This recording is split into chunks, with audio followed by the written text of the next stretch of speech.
तो दोस्तों वीडियो की तरफ चलते हैं। वीडियो का टाइटल है secret operation, how operation Gibraltar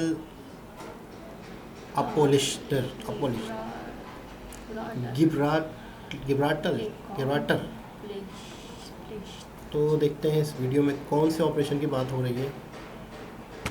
Gadar film का एक बहुत ही फेमस डायलॉग है कि बाप बाप होता है और बेटा बेटा। पाकिस्तान के बारे में सोचकर आज हमें वही डायलॉग याद आ रहा है। दरअसल पाकिस्तान हर साजिश की स्क्रिप्ट तो अच्छे से तैयार करता है साहब, लेकिन सिर्फ कागज पर। जब उसे पर्दे पर उतारने की बात आती है तो भारत उससे 2 कदम आगे ही होता है। ऑपरेशन जिब्राल्टर में भी उसके साथ यही हुआ। वो कश्मीर जीतने निकला था, लेकिन नौबत लाहौर गंवाने तक की आ गई। आखिर क्या है ऑपरेशन जिब्राल्टर, जिसकी शुरुआत भले ही पाकिस्तान ने की थी, लेकिन उसे एंड किया भारत ने। इस वीडियो में जानेंगे पाकिस्तान की हार की एक और कहानी, जिसे आज तक पाकिस्तान ने अपने देश की जनता से भी छिपा कर रखा है। बने रहिए वीडियो के एंड तक। देखिए, बात तो हम सब जानते हैं कि दोनों देशों की लड़ाई अगस्त 1947 से शुरू होती है, जब मजहब के नाम पर भारत पाकिस्तान अलग अलग मुल्क बने और कश्मीर ने उस समय किसी एक देश के साथ जाने की बजाय अलग रहने का फैसला किया। लेकिन पाक की नजर हमेशा कश्मीर पर थी। इसी मकसद को पूरा करने के लिए 22 अक्टूबर 1947 को पाकिस्तान से हजारों कबायली या लुटेरों से भरे सैकड़ों ट्रक कश्मीर में घुस जाते हैं और वो कश्मीर के अलग अलग हिस्सों पर कब्जा करते हुए चले गए। आखिर में जम्मू कश्मीर के महाराजा हरि सिंह ने भारत से मदद मांगी और जम्मू कश्मीर का भारत में विलय कर दिया। इसके बाद भारतीय सेना ने कबायलियों को खदेड़ दिया, लेकिन तब तक बहुत देर हो चुकी थी। कश्मीर के बड़े हिस्से को पाकिस्तान ने कब्जा लिया था, जिसे पाकिस्तान अधिकृत कश्मीर यानी पीओके कहते हैं। हालांकि उस समय पाकिस्तान की पूरे कश्मीर पर कब्जा करने की हसरत अधूरी रह गई, लेकिन 1960 के दशक में पाकिस्तान की ये आस फिर जगी और वो फिर से कश्मीर के सपने देखने लगा। इसकी 2 बड़ी वजह थी। पहली, 1962 में चीन के साथ हुए युद्ध में भारतीय सेना हार गई थी। दूसरी, 1964 में जवाहरलाल नेहरू के निधन की बात भारतीय राजनीति में एक वैक्यूम बन गया था और इसी का फायदा उठाने के लिए पाकिस्तान ने प्लान किया ऑपरेशन जिब्राल्टर, जो 58 साल पहले यानी 5 अगस्त 1965 को लॉन्च किया गया। लेकिन अफसोस, कश्मीर कब्जाने चले पाकिस्तान से लाहौर छीनने की नौबत कैसे आ गई, आइए जानते हैं कैसे। देखिए, ऑपरेशन जिब्राल्टर दोस्तों, इस नाम से ही पाक के मंसूबों का साफ पता चल रहा है। दरअसल इसकी एक अलग कहानी है। बता दें कि स्पेन के पास जिब्राल्टर नाम का एक छोटा सा द्वीप है। जब 8वीं सदी में अरब देशों की सेना यूरोप जीतने के लिए पश्चिम की ओर चली तो उनका पहला पड़ाव यही जिब्राल्टर द्वीप था। यहीं से आगे बढ़ते हुए अरबी सेना ने पूरे स्पेन को जीत लिया था। पाकिस्तान ने भी यही गलत फहमी पाल रखी थी कि अगर एक बार उसने भारत के जिब्राल्टर यानी कश्मीर पर कब्जा कर लिया तो साहब पूरे स्पेन यानी भारत पर दबदबा बन सकता है। ऑपरेशन जिब्राल्टर को सक्सेसफुल बनाने के लिए फुल प्लानिंग की गई। Operation Gibraltar commander in chief और पाकिस्तान के दूसरे राष्ट्रपति अयूब खान के दिमाग की उपज थी। जनरल अयूब खान कभी भारत की थल सेना चीफ जनरल करैयप्पा के जूनियर हुआ करते थे। देश का जब बंटवारा हुआ तो वो पाकिस्तान की सेना के पहले कमांडर इन चीफ बने। अयूब खान को जब ये पद मिला उस समय वो महज 22 साल के थे। उसने ही उस समय पाकिस्तान के मेजर जनरल अख्तर हुसैन मलिक को आदेश दिया था कि इस बारे में आर्मी चीफ जनरल मूसा को भी ज्यादा जानकारी नहीं दी जाए। इस ऑपरेशन के तहत जहां एक तरफ पाकिस्तानी मिलिट्री 40,000 लोगों को ट्रेनिंग दे रही थी, तो वहीं दूसरी तरफ घुसपैठ के लिए खुफिया जानकारी जुटाई जा रही थी।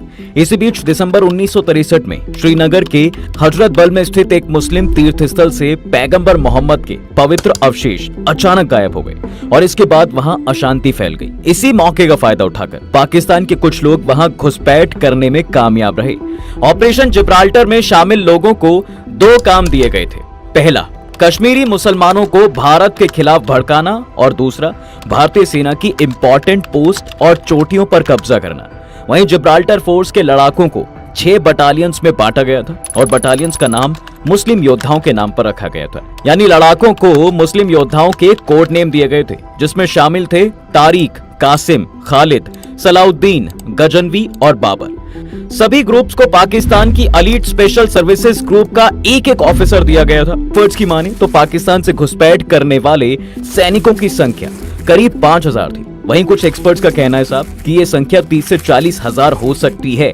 जब जिब्राल्टर फोर्स ने 5 अगस्त 1965 को घुसपैठ की और उसी रात 70 जिब्राल्टर सैनिक जम्मू के गलूटी इलाके में भारतीय सेना के एक दल पर हमला कर देता है, जो उस समय इलाके में गश्त लगा रहा था। इसी दौरान गुलमर्ग के पास पीर पंजाल दर्रा के पास भी दोनों सेनाओं में भिड़ंत हुई। एक तरफ खालिद फोर्स ने कुमाऊं रेजिमेंट के बेस पर हमला किया, तो वहीं दूसरी तरफ सलाउद्दीन फोर्स श्रीनगर में दाखिल हो गई। लेकिन इतनी प्लानिंग के बाद भी ऑपरेशन जिब्राल्टर फेल हो गया। दरअसल 5 अगस्त 1965 को गुलमर्ग के पास एक व्यक्ति अपनी भेड़ें चरा रहा था। तभी उसे हरी सलवार कमीज पहने 2 अजनबी आते दिखे, जिन्होंने उसे कुछ रुपए दिए और पूछा कि क्या इस इलाके में भारतीय सेना की कोई चौकी है। ठीक उसी समय जम्मू के मेंढर इलाके में भी एक शख्स से यही सवाल पूछा गया, लेकिन पैसों के लालच में आए बिना दोनों ने ही इसकी सूचना भारतीय सेना को दे दी। हालांकि पाकिस्तान की प्लानिंग अच्छी थी, लेकिन इसे अप्लाई करने में कई गलतियां हो गई साहब। दरअसल दोस्तों, ऑपरेशन में भेजे गए सैनिक कश्मीर की ठंडी हवा और लो टेम्परेचर नहीं झेल सके और वो ठंड के कारण मर गए। कुछ सैनिकों के पास लड़ाई का कोई मोटिवेशन ही नहीं बचा था। उनकी सबसे बड़ी गलती ये रही कि घुसपैठ करके आए कमांडर्स को कश्मीरी तक बोलनी नहीं आती थी, ना ही उन्हें इस बात की समझ थी कि कश्मीर में वजन मापने के लिए नॉर्म्स या मानकों का यूज किया जाता है। इसलिए दुकान पर कुछ खरीदने जाते तो तुरंत ही पहचान लिए जाते। जिन कश्मीरी मुसलमानों को वो भड़काना चाहते थे वो भी उनके खिलाफ थे और महज 3 ही दिन में उनका गेम ओवर हो गया। दरअसल 8 अगस्त को आकाशवाणी पर जिब्राल्टर फोर्स के पकड़े गए 4 अफसरों का इंटरव्यू ब्रॉडकास्ट हुआ, जिसमें उन्होंने पूरा प्लान उगल दिया। एक ऐसा ऑपरेशन जिसे पाकिस्तान के टॉप अधिकारियों से भी छुपा कर रखा गया। लेकिन अब वो रेडियो पर चल रहा था। जब पाकिस्तान को लगा कि अब उसका ये प्लान फ्लॉप होने वाला है, तो उसने तोपों से गोलीबारी शुरू कर दी और यहां से भारत पाकिस्तान के बीच 1965 के युद्ध की शुरुआत हुई। और पाकिस्तान ने जिब्राल्टर के फ्लॉप होने के बाद ऑपरेशन ग्रैंड स्लैम शुरू किया। तारीख थी 1 सितंबर साल 1965। शाम के 4 बज रहे थे, तभी अचानक दिल्ली के साउथ ब्लॉक के कमरा नंबर 108 में हलचल पैदा हुई। उस कमरे में तत्कालीन रक्षा मंत्री यशवंत राव चौहान और डिफेंस सेक्रेटरी मौजूद थे। तभी सेना प्रमुख जयंत नाथ चौधरी और एयरफोर्स चीफ अर्जन सिंह दाखिल होते। उनके एंटर करते ही माहौल सीरियस हो गया।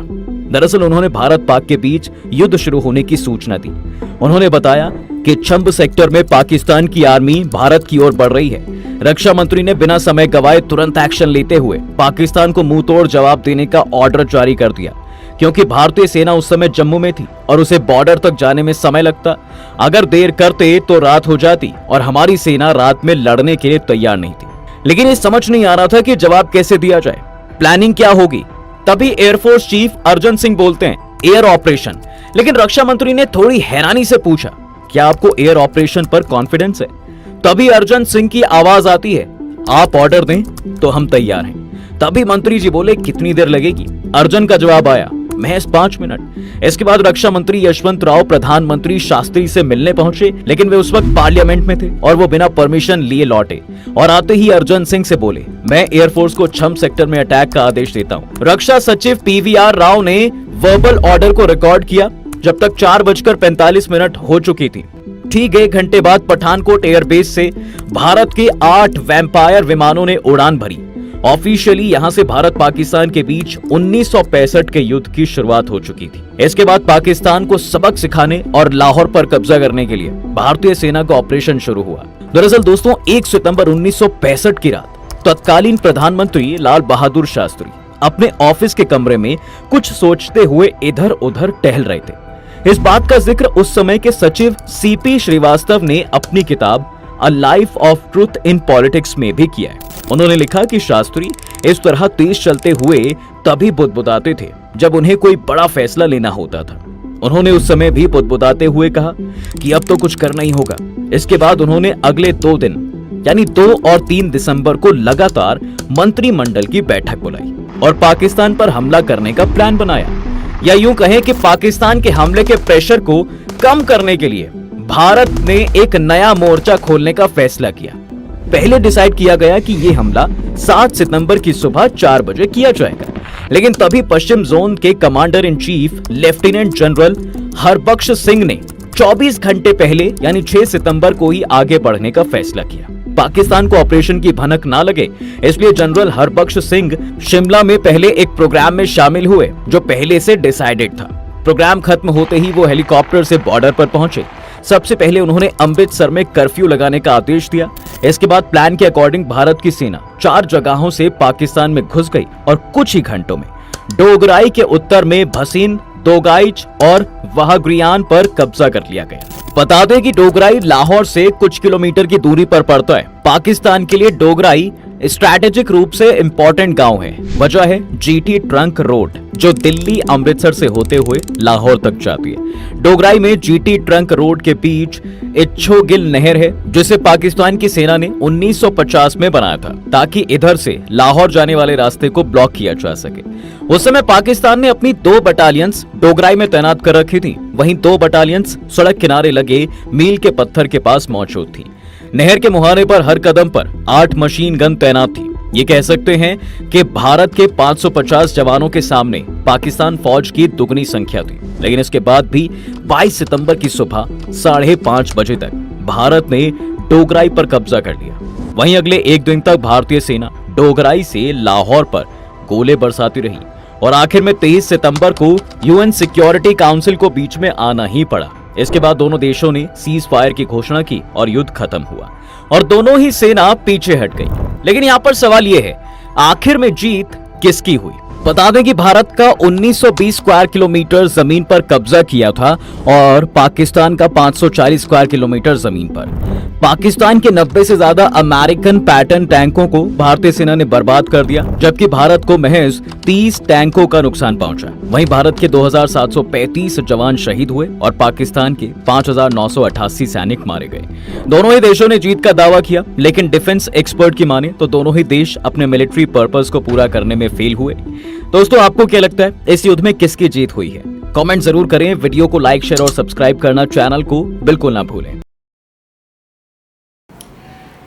जी जनाब, ये थी आज पहली मरतबा मैंने 1965 की वॉर के बारे में इतनी डिटेल वीडियो देखी। बल्कि डिटेल नहीं थी, छोटी वीडियो थी, लेकिन उसमें काफ़ी कुछ बताया गया और हर एक सेक्टर में, हर एक जगह पर अपनी अपनी एक डिटेल है। पूरा प्रॉपर पाकिस्तान में छोटे छोटे वाक्यों को लेके पूरी ड्रामे बनाए गए हैं। पीटीवी पे ड्रामे चले हैं इसके ऊपर। काफ़ी कुछ है। जिन शहीदों को निशान हैदर मिले हैं, कैप्टन अजीज़ भट्टी, इस तरीके से। अच्छा, 65 की जंग हो या 71 की जंग हो या 48 की जंग हो, हमारी किताबों में, हमारी स्कूलों में हमें बताया जाता है कि हम जीते हैं। 71 की जंग में तो बांग्लादेश अलग हो गया और तो जाहिर सी बात है कि समझो एक तरह से कोई कह ही नहीं सकता कि हम जीते हैं। हम हारे ही हैं। जीत किसी की भी नहीं हुई है शायद। हाँ। और अभी भी जो है कब्जा इंडिया के पास कब्जा जो है। अब तो बांग्लादेश तो अलग हो गया। हाँ, बांग्लादेश तो अलग बांग्लादेश मुल्क हो। में बहुत सुनी हूँ कहानी और ये सारी चीज़ें, ऐसा हुआ वैसा हुआ, बहुत ख़तरनाक वो जो वक्त गुजरा है लोगों का, फौजों का। और जो लेडीज़ थी, पता है लेडीज़ को भी मारा गया है। बिल्कुल जाहिर सी बात है लेडीज़ को, बच्चे को कह रहे थे ना, बांग्लादेश और शायद कौन मिल के ना, ये लोग सब मिल के चाकू होती है ना बड़ी वाली, उससे लोगों को मार रहे थे, लोग भाग रहे थे। अच्छा, 65 की वॉर में यूँ समझ लो कि एक वक्त ऐसा था, कहते हैं कि शायद लाहौर चला जाता हाथ से। यानी लाहौर के बहुत करीब, ये बताया जाता है, ये हमारे यहाँ भी बताया जाता है कि लाहौर के करीब, अगर हमारा सबसे बड़ा शहर उस वक्त लाहौर ही था। पाकिस्तान का अगर कोई शहर था तो वो लाहौर ही था। लाहौर को पता है क्या कहते हैं? पाकिस्तान का दिल। यानी कि बिल्कुल दिल तो कराची को कहते हैं। कराची तो अब बहुत बड़ा शहर हो गया है, लेकिन कहते हैं लाहौर जो है, लेकिन ये जो पहले का भी जो कश्मीर का ये सब है ना, बहुत ख़तरनाक सीन, बहुत ख़तरनाक वाक़या कि जब भी हमारे अब्बू या जो भी लोग सुनाते थे ना पहले दादा दादी के टाइम का, तो बड़ा रोते भी थे कि जाहिर सी बात है जंग की। देखिए जंग तो नुकसान ही है ना। देखिए जंग से तो किसी का नुकसान ही नुकसान है। जंग से तो आम का भी नुकसान है। अब जैसे 5000 हमारे आर्मी के लोग शहीद हुए, 700 लोग से ज़्यादा उनके शहीद हुए, तो वो भी किसी की औलाद हैं, किसी की बच्चे हैं, पूरी उनकी फैमिलियाँ होंगी। तो जंग से क्या हुआ, मतलब हमने। अच्छा, एक और चीज़ है, हमेशा कहते हैं कि पाकिस्तान की तरफ से पहल हुई है जंग में, यानी पाकिस्तान ने पहले इब्तिदा कर दी, पाकिस्तान ने जंग छेड़ी। इंडिया ने जंग कभी नहीं छेड़ी। अच्छा। वो कहते हैं कि हमें जंग करने की। मैंने तो ये सुना है कि इंडिया वाले ने शुरू हाँ, यही तो मैं कह रहा हूँ कि हमारा मीडिया हमें ये बताता है। हमारा मीडिया में ये बताता है इंडिया ने स्टार्ट किया था क्योंकि खूबसूरत जगह है, बहुत प्यारी जगह है कि उन लोगों को बहुत पसंद था। अब तो जैसे जैसे वीडियो में आपने देखा ना कि आधा पाकिस्तान के खूबसूरत जगह है तो वो कब्जा करना चाह रही थी, इसी हवाले से जंग स्टार्ट हुआ। ये सारी चीज़ें हैं, बिल्कुल सही कह रही हैं, हमारी और किताबों में ये मुसलमानों को है। मार रहे हैं, निकाल रहे हैं, बच्चों को तशद्दुद कर रहे मैं हैं। बता तो ये तो सारी रहा हूँ। चीज़ें फिर जंग स्टार्ट हुई है। मैं बता तो रहा हूँ कि हमारा मीडिया तो ये बता रहा है ना, हाँ, हम लेकिन लोग ये वीडियो में और लोगों के मुंह से भी हम सुने हैं और लोग बोलते रहते हैं, लेकिन ये कि अब क्या सच है क्या झूठ है आप लोग बताएं हम नहीं, कमेंट्स में। अभी आप वीडियो देखती हो तो कितने कश्मीरी जो कश्मीर में रहते हैं वो खुश हैं। हाँ, वो अब कहते हैं अल्लाह का शुक्र है कि बहुत लाख लाख शुक्र है कि अब खुश भी हैं और आज़ादी हो गई है। मैं चाहती हूँ कि आपस में सब मिलजुल के रहें, एक दूसरे के ख़िलाफ़ नहीं किसी को कुछ बोलें। जो जैसा है उनका मज़हब है वो है, और जहाँ तक कोई भी बात हो, कोई भी मसला हो तो इंसान मीटिंग करनी चाहिए, आपस में बात करनी चाहिए। मैं चाहती हूँ कोई किसी को तकलीफ़ ना दे, किसी को जगह